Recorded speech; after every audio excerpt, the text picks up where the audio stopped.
promote ng moral governance because equal. Muslim, Christian, hindi ka lang ibig sabihin Muslim ka, ikaw ang priority ngayon. Halimbawa, maraming tribo sa Pilipinas, tulad ng Manubo, Palagan, etc. Marami na.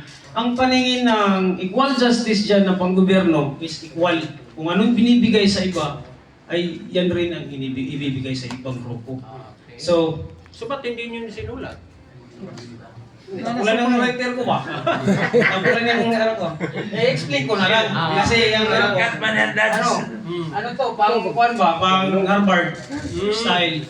Sige. Right. Explain. Hindi na kita mating magsulatan. Sige na, sige.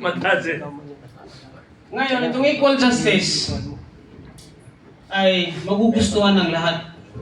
Kahit ano ka man. At especially Islam, magugustuhan ng Allah subhanahu wa ta'ala. Isa din makakapasok ay makasilong nung tawag ngayon sa yung mainit pa. Oh. Inshallah, kung is justice ang isang opisyal, lalo na kuan, ang nag-awak ng BARM, kung justice sila, magugustuhan ngayon ng mga Kristiyano, inshallah, pwede tayong manggobyerno. Uy, ang mga Muslim, magaling pala itong manggobyerno kasi equal sila. Oh. Pangalawa, unity, nagkakaisang lahat ng mga Muslim or mga leader. So, isang ulo. Alam mo, ang ulo kasi, kung saan ang ulo, yun doon ng katawan at saka yung buntot ngayon. So, kung hindi sila unity is, hindi magkakapareho yung opinion. Sabi ng isa, ito yung dapat. So, mag-quarrel. Samok sila. Oo, hindi magkaintindihan. So, yung hangarin ng justice ay kung walang unity, hindi sila mag-achieve. Wala na. Mag-aaway na sila. Rido na yan sila.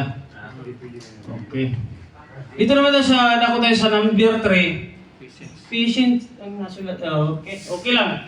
Patient Samar, al-sabro, tawag dyan kung the key of Jannah, paradise is Sabar. O dito tayo sa Islam ngayon, ang unity, hindi mo ma-achieve at saka yung kung wala kang sabar, patient, pasensya sa, meron kasi malito sa mag-isip. So, kailangan ka ng sabar ng kunti. Oh. So, para abilang lahat ng number 1 at saka yung number 2, kailangan ng pasensya. Implementation, what is wrong and what is right. Yun. Kailangan kung mali, nagkamali yung isang tao, i-implement talaga yan. Hindi kung ano to, police, pwede mo parang, so yung hindi equal justice, pag sinabing police, pwede. Pwede siyang lumabag, pwede siyang hindi mag-helmet. Halimbawa lang, pagdaan ng checkpoint kasi police, wala. Hindi dakpin niya kasi mali, police nga. So kung hindi ka police, dakpin ka. So wala nang equal justice.